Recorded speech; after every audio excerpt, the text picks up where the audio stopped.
Man, that intro music is so loud and annoying. But either way, we are here. It's the Audible, and it is our week 4 waiver wire show. We begin with the injured quarterbacks, and we begin with Dr. Gene Bramwell's report and our tribute to him every single week. Your report is seen at footballguys.com. It is the Monday injury rounds for the quarterback position. It's Tua Tagovailoa. Now, he's got a back condition. I swear to God, it looked like a concussion.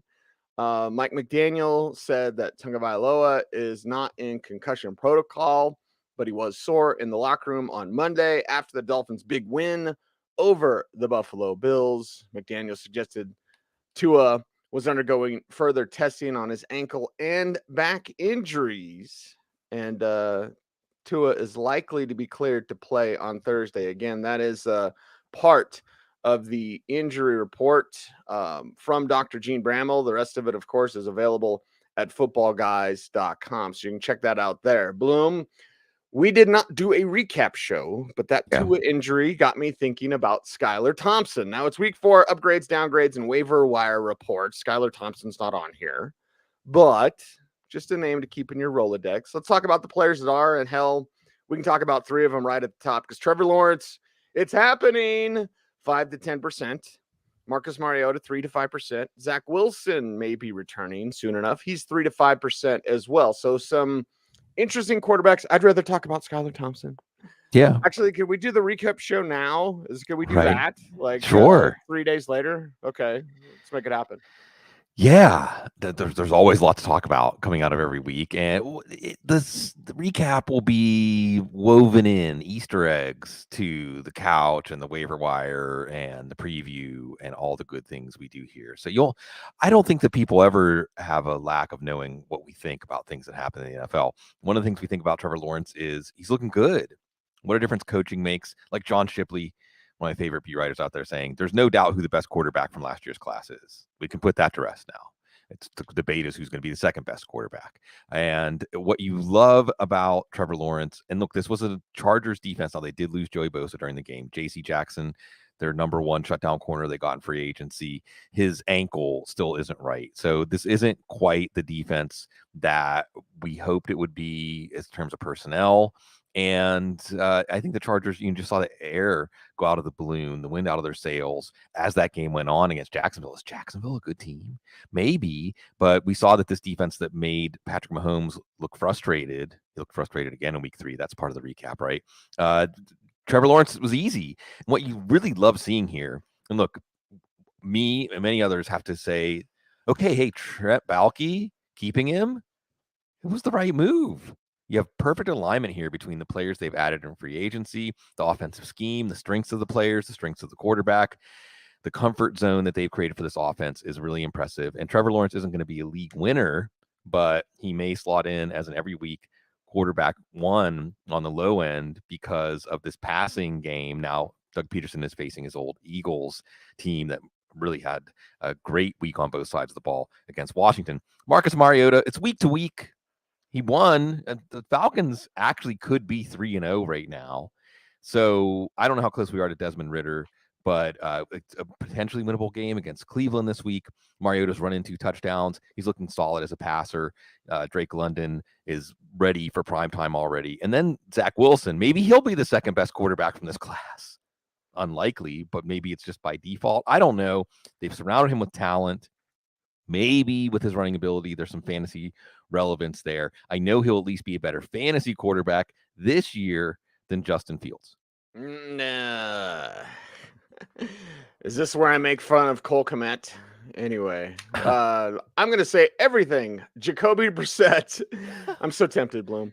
Matt Ryan, Geno Smith, Brian Hoyer are all 1%er. Of course, Hoyer in 1%, very deep 2 QB super flex leagues. We got the Mac Jones injury to talk about from the week 3 recap. And, of course, the Dr. Gene Bramwell's full report is available at footballguys.com. But, yeah, it looks like Hoyer could be starting for some time.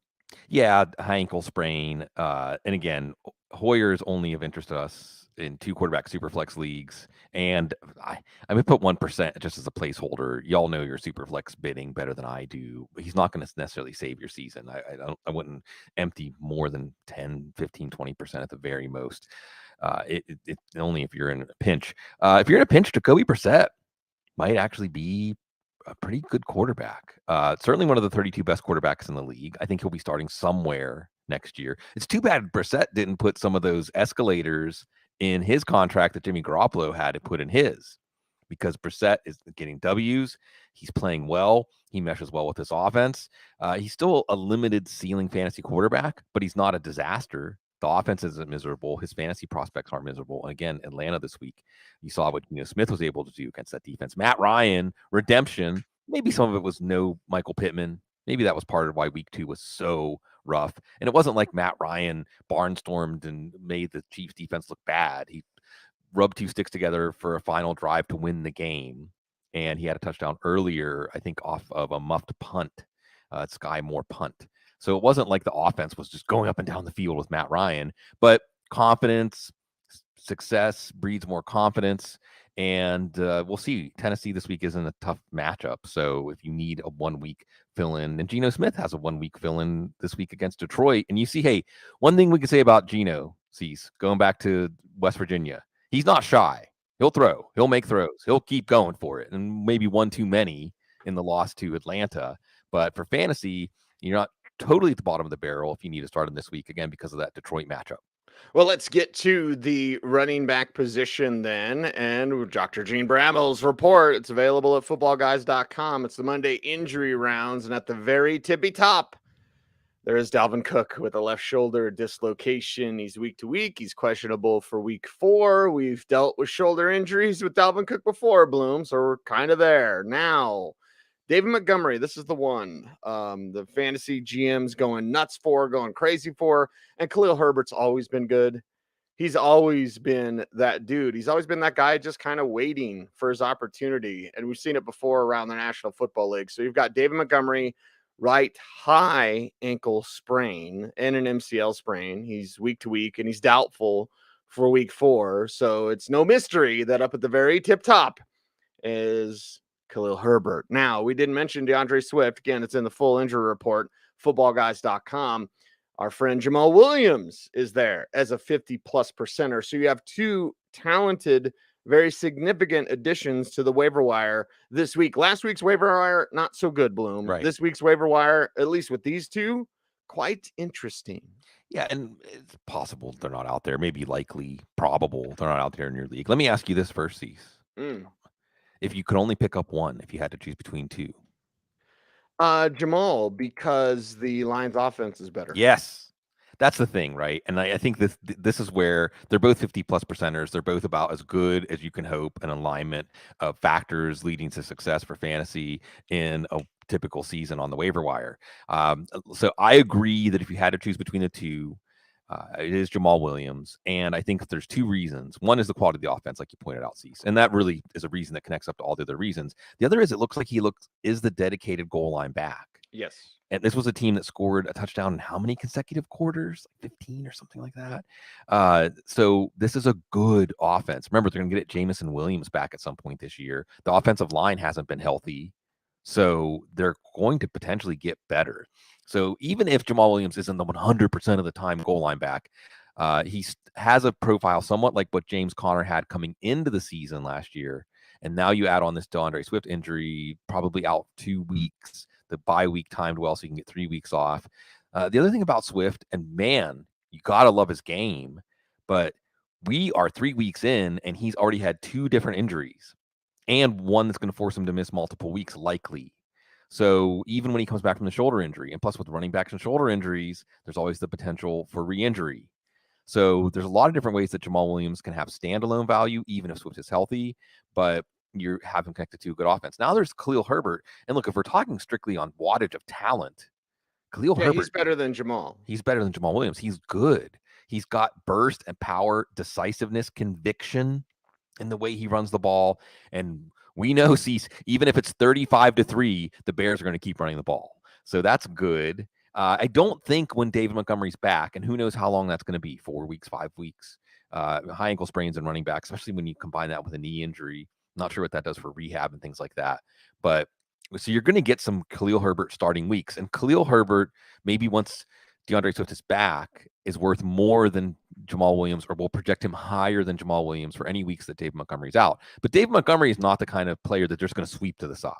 I think you're looking at a best case scenario for Herbert of a committee, and a committee in a touchdown less offense, or offense that will score many fewer touchdowns. But this also sees, usually it's like week 9, week 10, week 11 that we start talking about your bench should be full of backup running backs.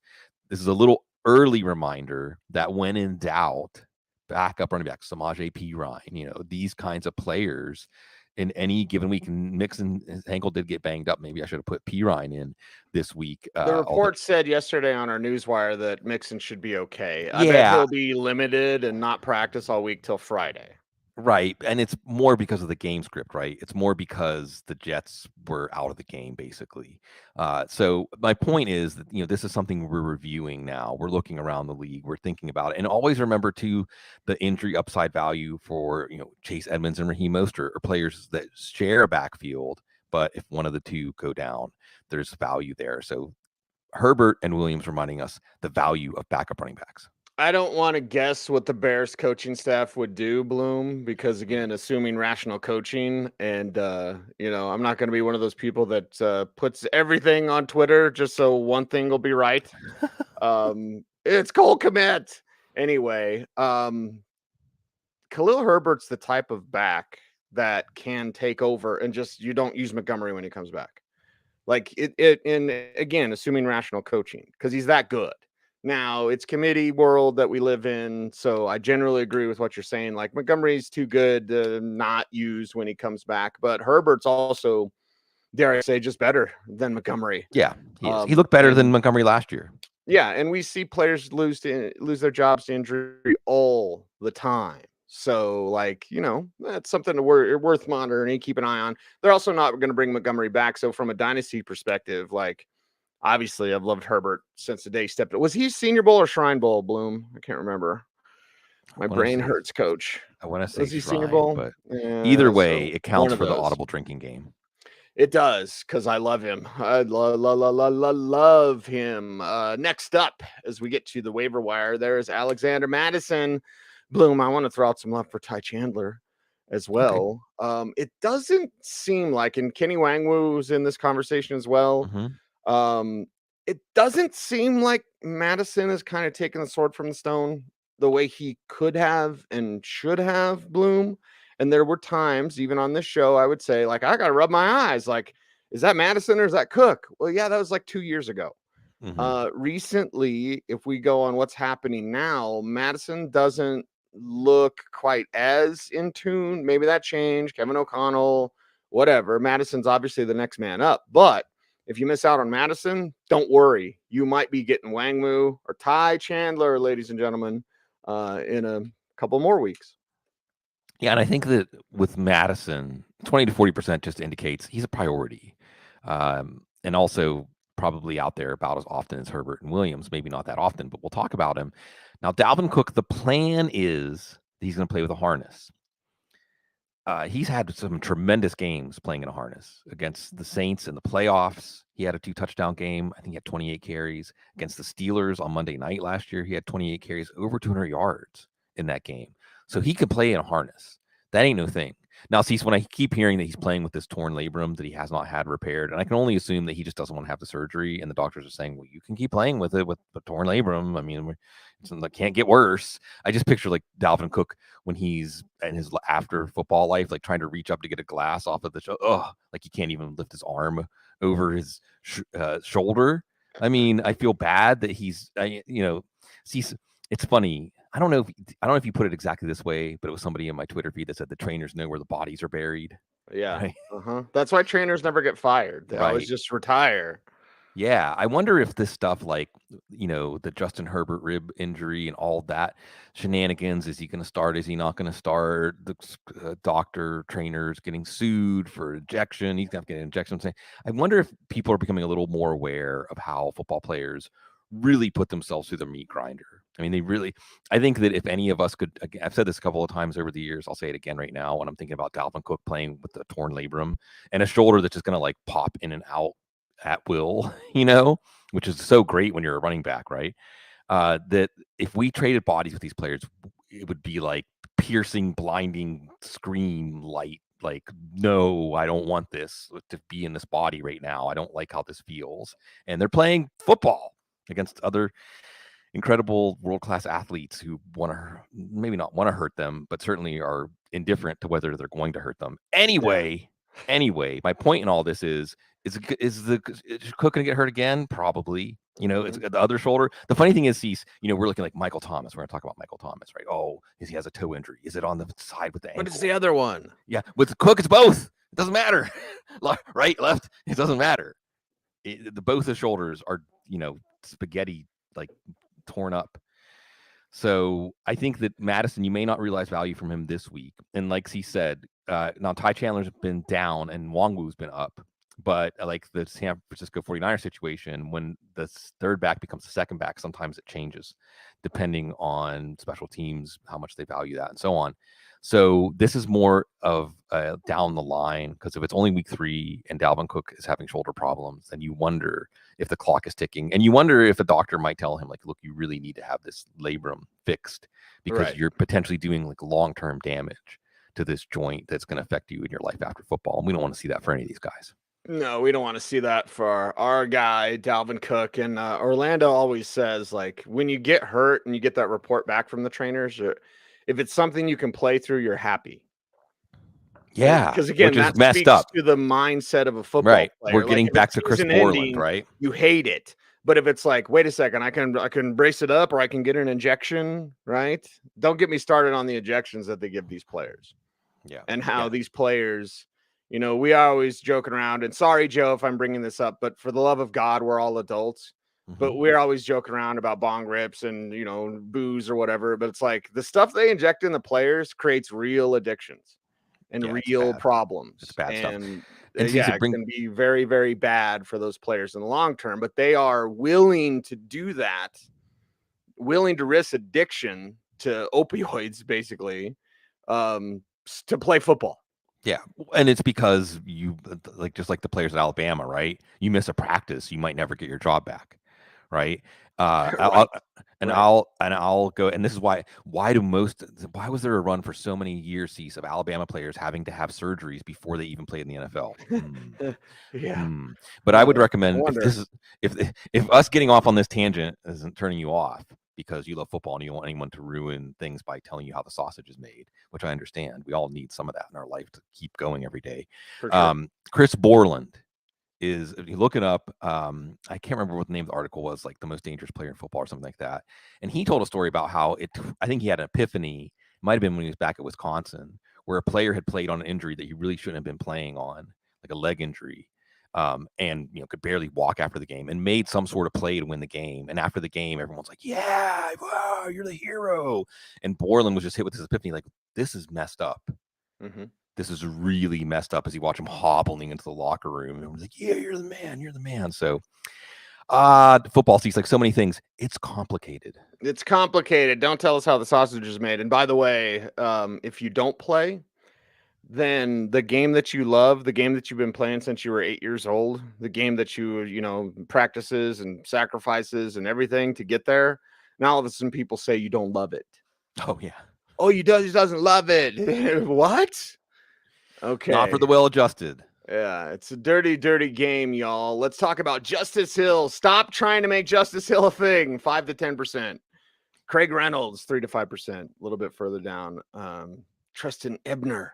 1%er there as well, as we look to the rest of the running backs, Bloom. Yeah. And again, I'll always just kind of clown on he's like the McCole Hardman of running backs. There is Justice Hill. Yeah. Well, he looks good. And he's another chapter in the story we have this year of, at least for now, a little bit worried seeing Sterling Shepard go down last night, who had also come back from an Achilles, seemed to have one of those spontaneous patellar tears. It's one of the weirdest injuries in football, right? A few players have had the double spontaneous patellar tear, which is just, I think it just, again, speaks to what we're talking about. The theme here, Cease, how these players' bodies are put in conditions they probably should never be in. But Justice Hill, Yes. James Robinson, Cam Akers all look like the backs they were before their Achilles. And J.K. Dobbins looked fine. J.K. Dobbins should get more work and ramp up, and Gus Edwards will be back soon.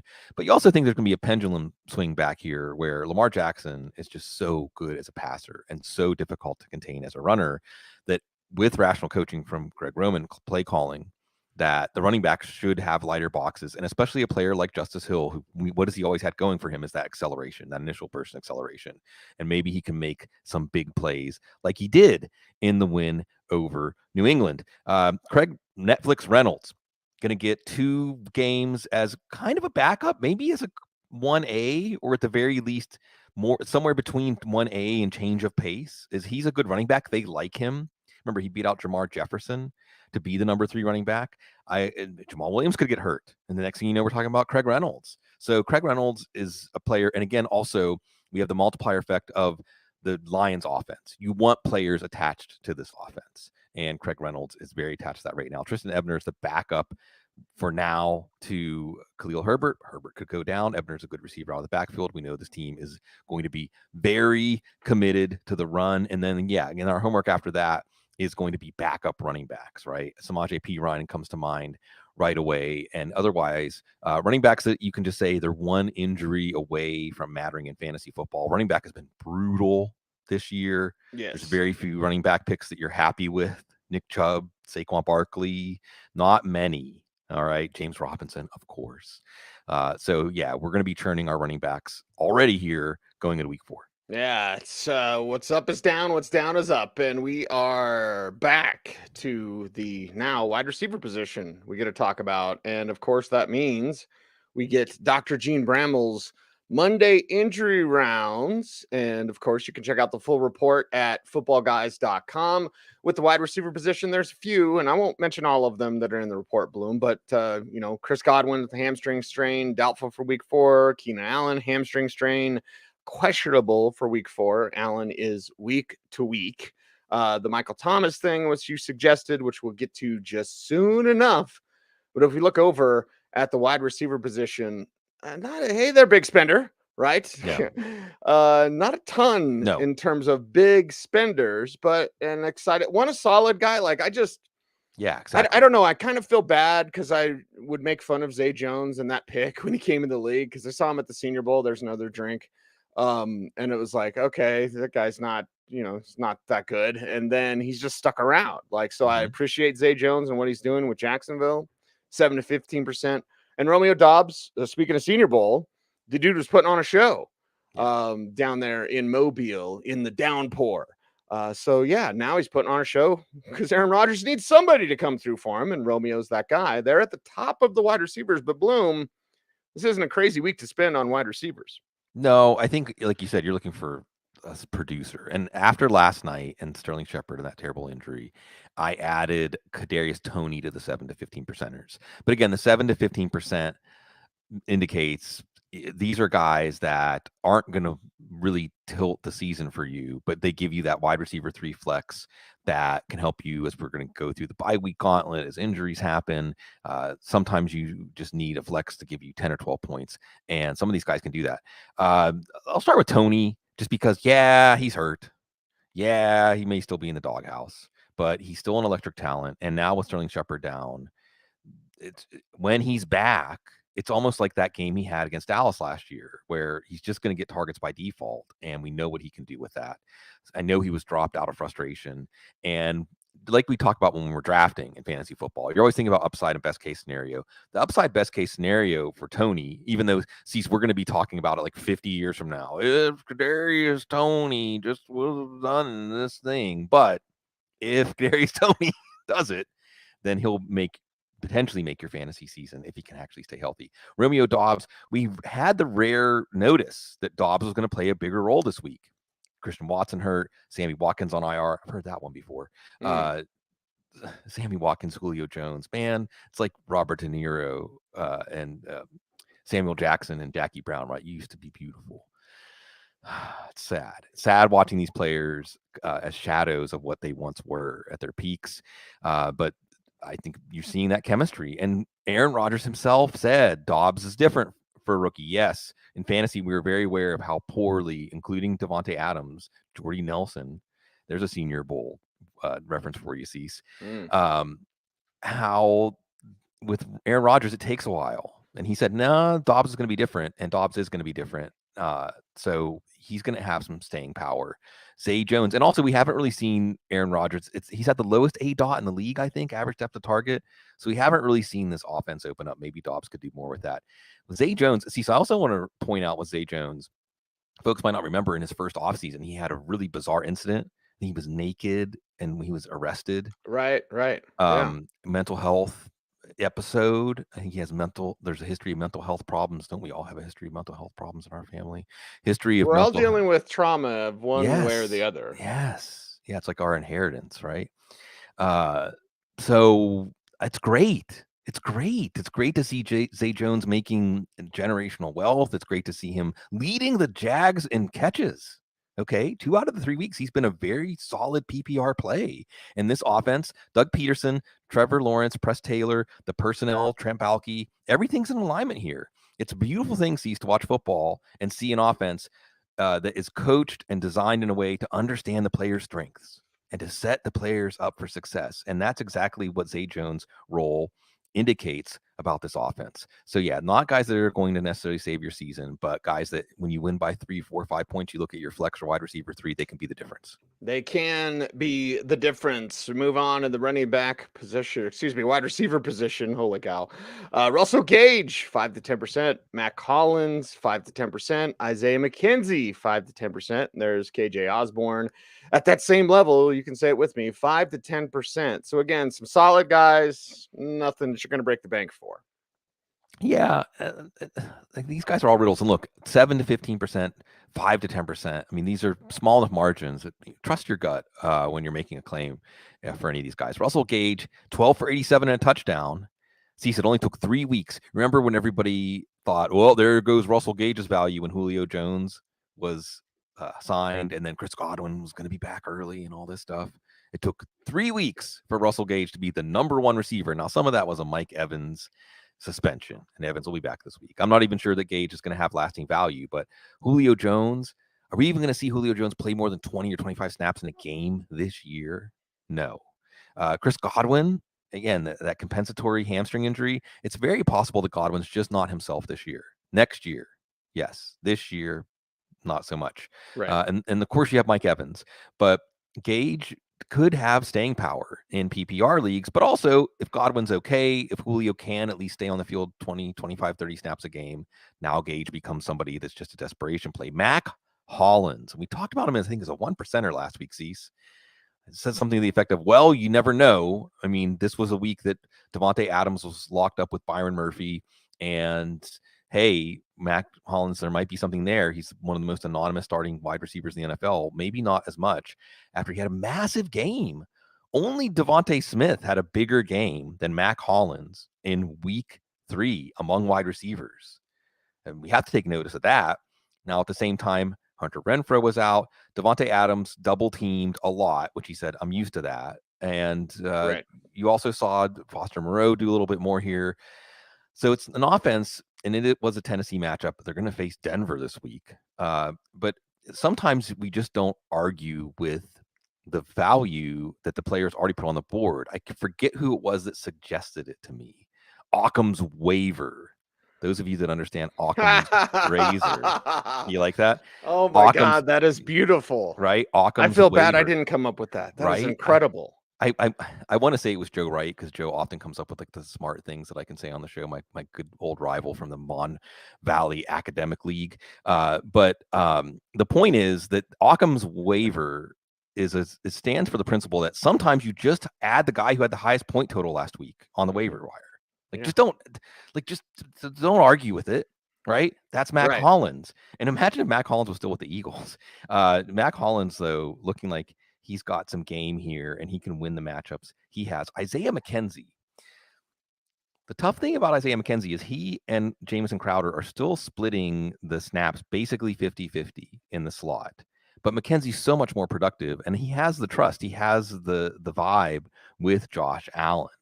So maybe this is a player I look back on and say he should have been the number one waiver wire pickup this week if he's out there, because he's playing with Josh Allen. He's got a connection with Josh Allen, and he's making plays for him.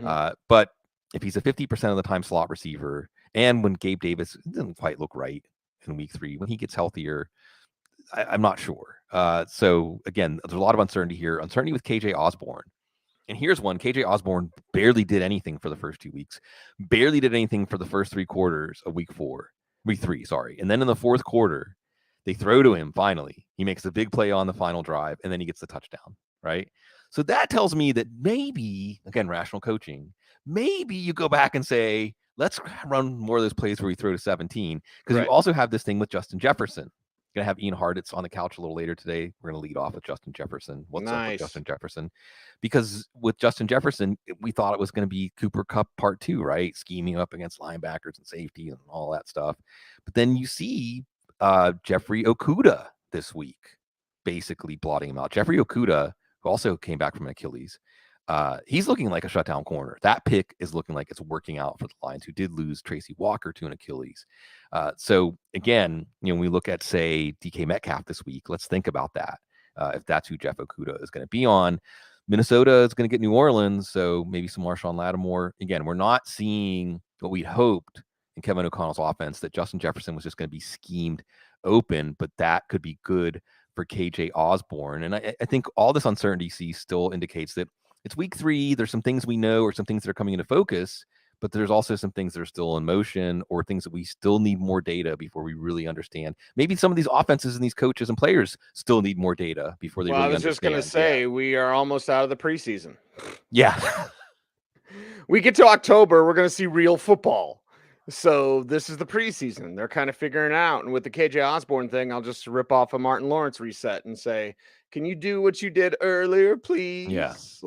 So there you go. That's you so crazy, deranged. How about the 3 to 5%er, Greg Dortch, Josh Reynolds? Talk a lot about the Lions. There's a reason why, everybody. Robert Woods, 3 to 5%er. And what the hell?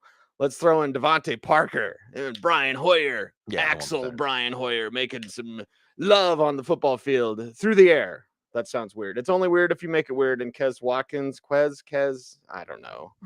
I'm tired, Bloom. He's a 1%er as well.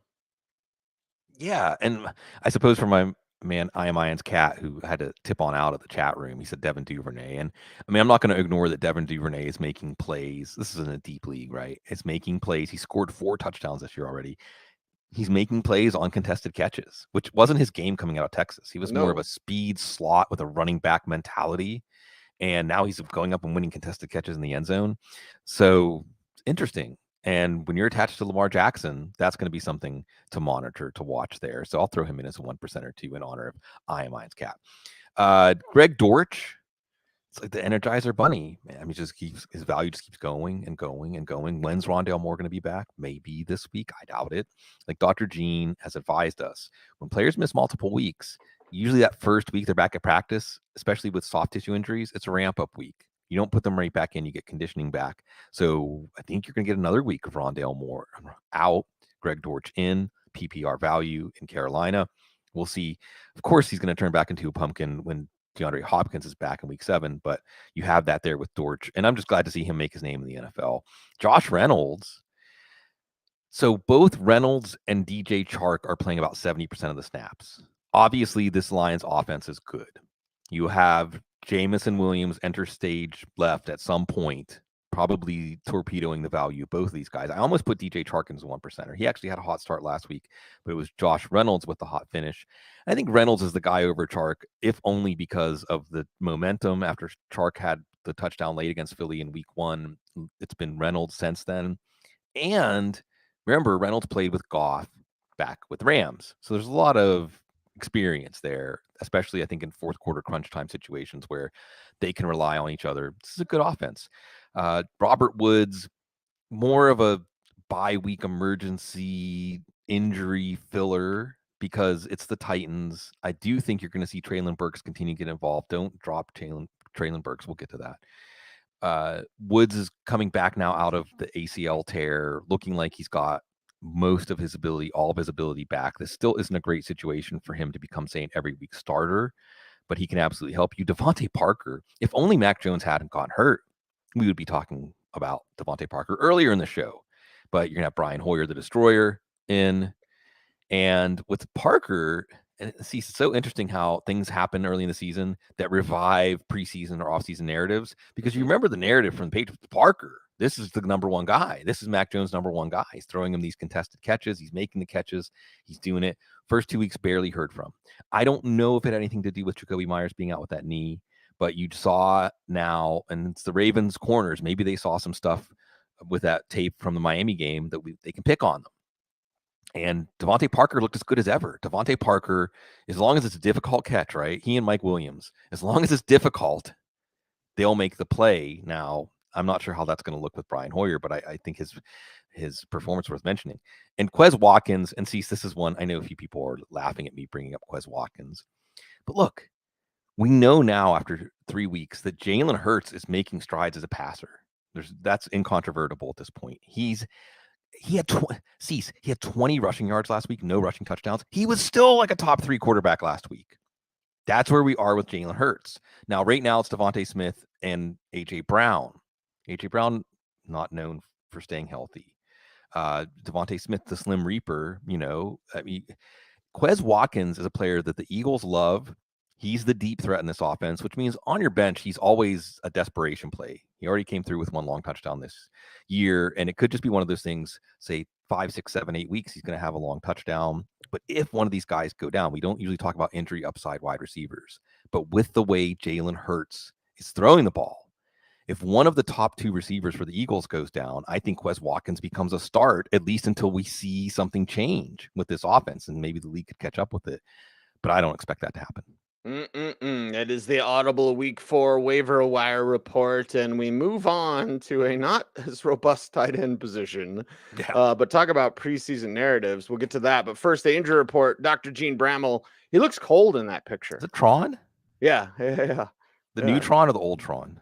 Because for me, there's only one. I didn't see the neutron. So. Yeah. And I barely remember the old Tron. I remember the old video game. So that's well ahead of its time. Way ahead of its time. Right. So Dr. Gene Bramall with the tight end injury report. There's nothing. There's not much. Even looking over the newswire at the tight end position. So a brief glance by and a wave at our friend Dr. Gene Bramall. You can get his full report available at footballguys.com. And then let's get into David Njoku, right? We mentioned this is what you thought in the preseason. Well, that's taking some time, but here it goes.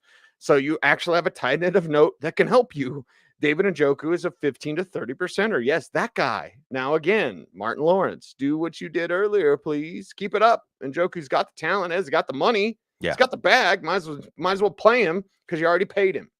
Yeah, and you wonder if this is a Steelers thing. You wonder if it's just, when you're facing, Miles Jack and Devin Bush, you're going to target the tight end a lot. It was a game plan, but we also thought this Browns offense, Kevin Stefanski's offense, manufactured opportunities for the tight end. Now, in the first 2 weeks, it didn't happen. Njoku was still on the field 80, 90% of the time, which for a tight end is a lot.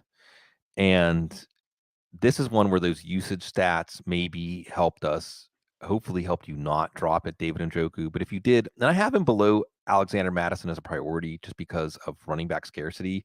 But I could look back and say Njoku should have been a 50+% this week. Because if they come back this week against Atlanta and target him, Jacoby Brissett targets him the way he did, and they're really making him a core part of this pass offense, there just aren't that many tight ends that you can say that about in the NFL right now. And Jacoby Brissett is playing well, more value in this offense than we expected. Oh yeah, Deshaun Watson's going to be back in week 13.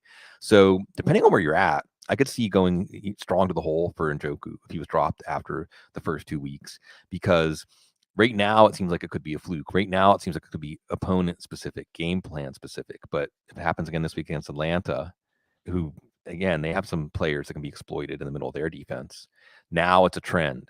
If it happens for 3 weeks in a row, Njoku could be one of the most valuable players in the league, fantasy-wise, because tight end is so rough this year.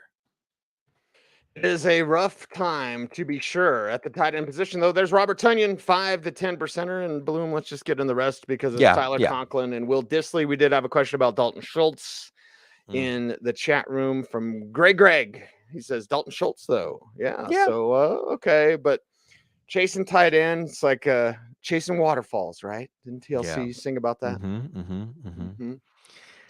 Sorry, I got hung up on chasing tight ends. So you've got Tunyon playing more snaps, getting more targets. Again, this is a load A-dot offense right now. You have to think Tunyon's going to figure into the red zone looks here. And again, I think this offense is going to get better. They get New England this week. I think, and they played Tampa Bay last week. That just wasn't going to be a big game. And he still had 6 catches. You work your way down to one Tyler Conklin. Have you heard that Tyler Conklin's the number 3 fantasy tight end right now? He really is. He's the number 3 fantasy tight end right now. Again, a rough year for tight end, unless you have Kelsey or Andrews, who rightfully went 1 and 2. But maybe Andrews should have went number 1 if we knew that Lamar Jackson was going to play like this and Patrick Mahomes was going to play the way he's played when he's not playing the Cardinals. You have here in Tyler Conklin now. CJ Uzomah's back. Who knows how Zach Wilson's return, likely to return this week, is going to affect this offense. But again, it's kind of an Occam's waiver thing, Cease. He's tight end 3 through 3 weeks. Don't argue with it if you're scratching and scraping and rubbing 2 sticks together. Will Dissly, why not Will Dissly? He's got 2 touchdowns this year. Seattle's playing Detroit. And I think you're just seeing chemistry there. You're seeing him work the middle of the field, not Noah Fant. Will Dissly making some of those plays downfield. And for Dalton Schultz, I mean, roughly the same level as Tunyon. Schultz will probably be back in a week or 2. He's not going to go on IR. Dak Prescott's going to come back. That's going to help. But so is Michael Gallup. And Noah Brown looks like he's a player. So, and also this is going to be a balanced offense. You're going to see a lot of Zeke and a lot of Pollard. So I think it's clear, even if Schultz hadn't gotten hurt, I don't think he's going to live up to last year. I don't think he's going to live up to ADP. I'm not especially excited to get him if he was dropped when he was hurt. What about the Colts situation? Jelani making plays. Kind of like OJ Howard there. Yeah. Is Kylan And isn't it amazing? Yet? Right? Isn't it amazing how, like, when Jelani Woods makes those touchdown catches, you have to do a double take because, like, why is Mo Alley Cox wearing a different number? They really got a Mo Alley Cox clone in terms of body type and the way the guy moves. But I think it's similar to OJ Howard in week 1, where, yes, he caught 2 touchdowns, was on such a small number of snaps. And the other thing is with Woods, that number's going to probably remain small because he's a rookie. And we know that tight end, there's a football reason that rookie tight ends don't usually do much. And we thought Kyle Pitts, and he kind of did break the mold in a sense because he was more of a wide receiver than a tight end. But usually, especially in an offense like the Colts, tight ends have to learn 2 positions. And Farmer's the only rookie tight end that I can remember in recent history that was worth a Joe. As a rookie, it was Freiermuth. So it wasn't even really Pitts, and Pitts isn't really a tight end. You can go back to like Jeremy Shockey or something like that. I mean, I don't know. My point is just that I think with Woods, we're not getting too ahead of ourselves just because it was great that he came through on 2 plays. It's great that he had his moment, but I think his involvement in the offense is going to remain marginal. Oh boy, we're getting to the next part of the show where you can just take all your stress, all your anxiety. When you get alerts on your phone, 6 a.m, Bloom, you can take that anxiety and you can throw it out the window. You can do it all in one felled swoop. All the TPS reports that you get during the week, right? Did you get the memo? Case of the Tuesdays. It's a case of the Tuesdays, but we are here to help you because it is that time. So wherever you're at, try not to scare anybody.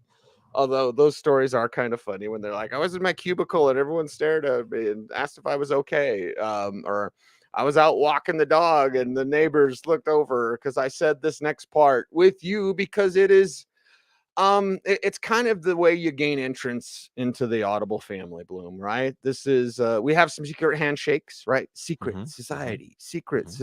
We have these secret handshakes.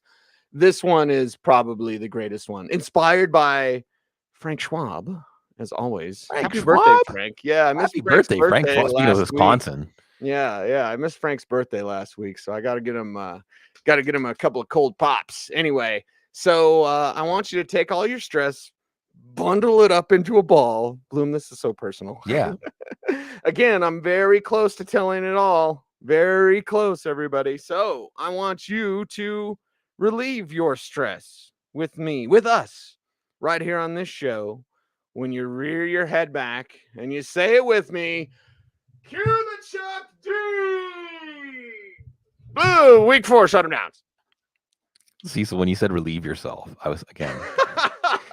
I'm thinking of you are all over it, dude. You're I like am. well, I'm Sigmund. Yeah. And... Sometimes it's a cigar. I'm gonna show everyone a picture of my grandfather. Oops, Israel Bloom right there. Okay. Is he?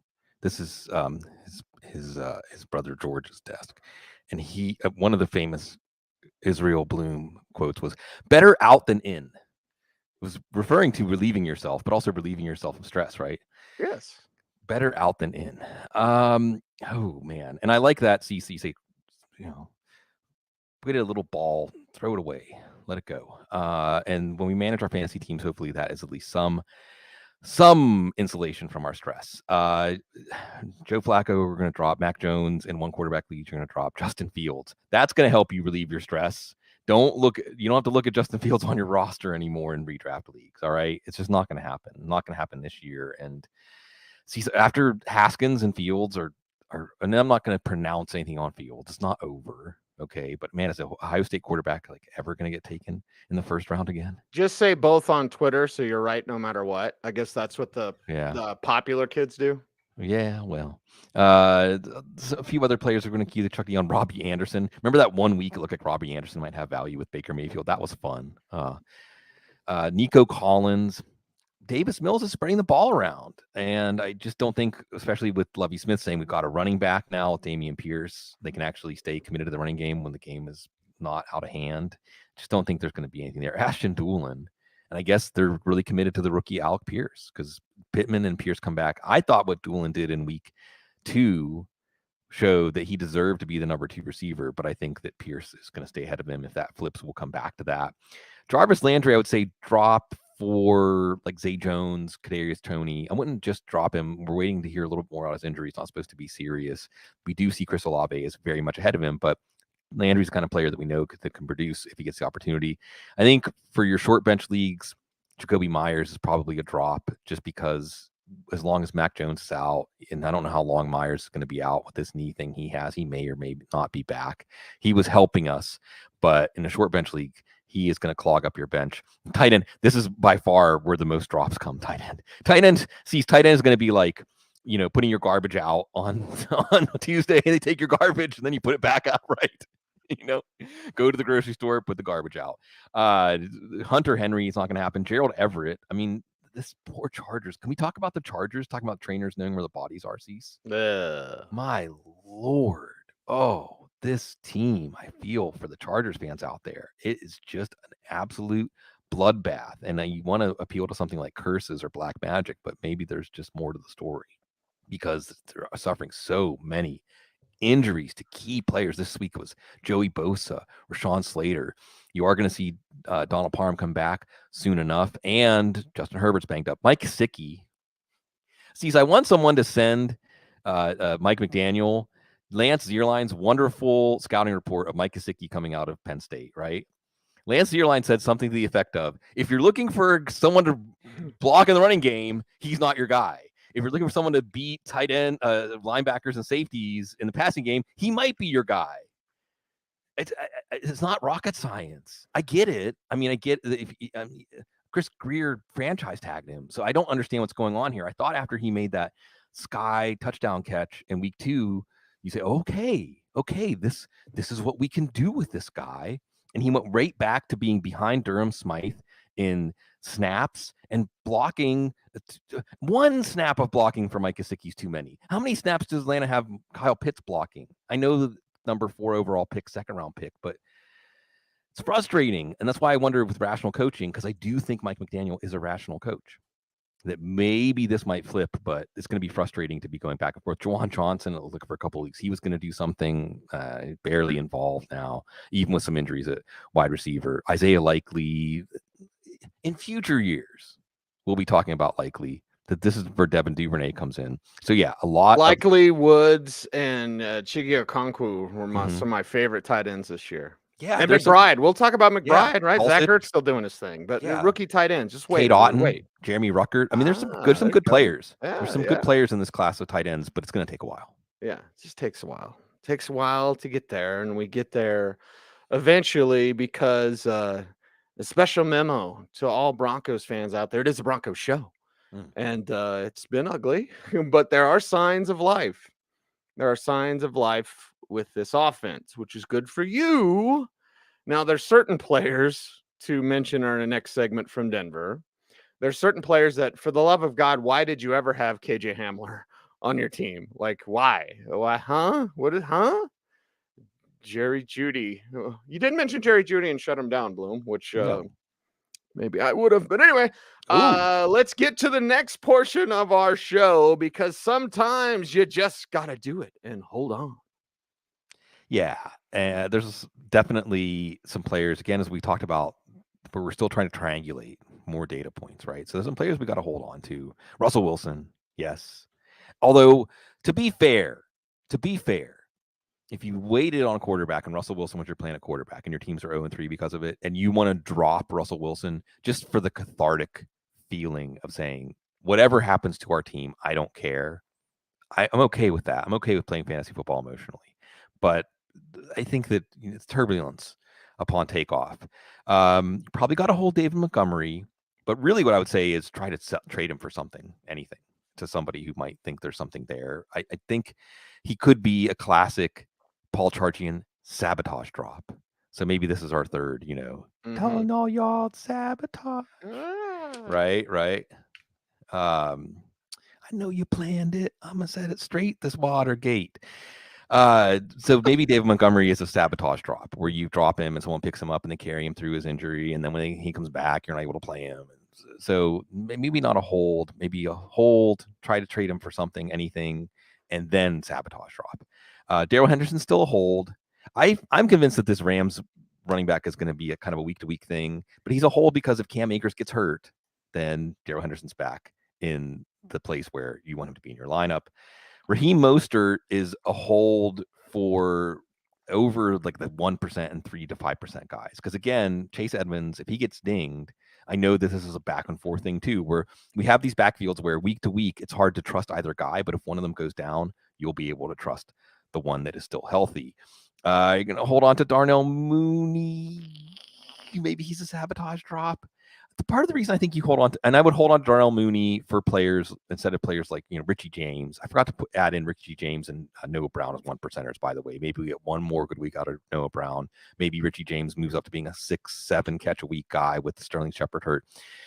But the reason I'm justifying holding on to Darnell Mooney over, say, Noah Brown or Richie James, Robert Woods, is it isn't Darnell Mooney exactly the kind of player we like to pick up on the waiver wire sometimes because we know the talent is there. And you hope, as Matt Waldman has advised us, that the season works in these 4-week chunks and teams can reevaluate and adjust after 4 weeks.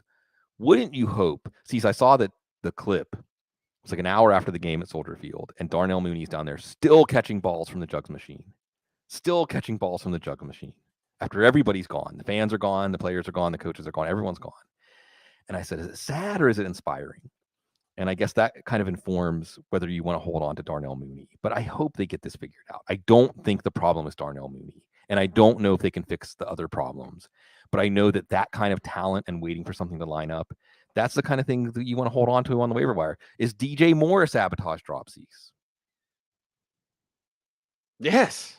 I mean, that's the thing, right? So maybe we have a third category here where, like, I thought that was rhetorical. I was like, it's obvious, yes, but I was like, oh, I guess but again, like, he's so talented, and you have people that are being paid hundreds of thousands or millions of dollars a year to figure out how to make this football talent translate to something. It's hard. I understand. I mean, maybe DJ Moore is more of a sell low. Now, unlike Dave Montgomery, you can probably find someone who will give you something reasonable for DJ Moore right now in your league if you want to drop him. So I'd say he's a hold on and sell low more than he's a drop, but maybe he is a sabotage drop. Allen Robinson doesn't look washed. Okay. He doesn't look like Allen Robinson from 3-4 years ago. He doesn't look like Kenny Golladay, but the Rams offense doesn't look great. The Rams offensive line doesn't look great. So it's hard to tease apart exactly what's happening there. You have a matchup against San Francisco this week. It doesn't sound like an offensive shootout kind of game. I'm not ready to drop Allen Robinson yet. Unlike DJ Moore, I don't know that you can get anything for him in a trade. Probably holding on to him. And there is a hold at tight end, hold on, to Logan Thomas. I think that he just wasn't involved as Carson Wentz was frantically throwing the ball, trying to at least make the score look respectable at the end of that game. But I still think he's a core part of this offense and likely to get better. And, hopefully our season gets better and better. And at the very least, we have each other, Cecil. Yes. Well, my day's gotten better because of you, Bloom, and our audience here, Bloom. So I appreciate you guys for Yeah. that, because you've mentioned three of my favorite people. Mhm. Because in this industry, there's some huge douchers. I'm going to go on Twitter and just say everything. But there's also some really good people that are really smart about football that do the work. There's no shortcuts in this business, ladies and gentlemen. And again, Bloom, I'm this close to telling everything. You can't take shortcuts in this business. People smell you out. They'll be able to tell. But you mentioned Frank Schwab, right? And of course, you mentioned Frank. I'm going to smile. Yeah. Lance Zierlein. You mentioned Yeah. Lance. Lance Oh, yeah. is one of the best people Yes. in the world.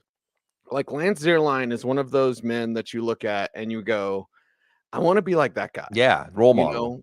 He's an incredible role model, and he is the type of person that would give you the shirt off his back. Yeah. Like, if you are down with Lance, if you're buddies with him or whatever, like, he is just a very good person. Genuine, very intelligent, obviously passionate about football. Like, I love Lance Zierlein. Anytime I get to talk to Lance, it's incredible. He's a great, great man.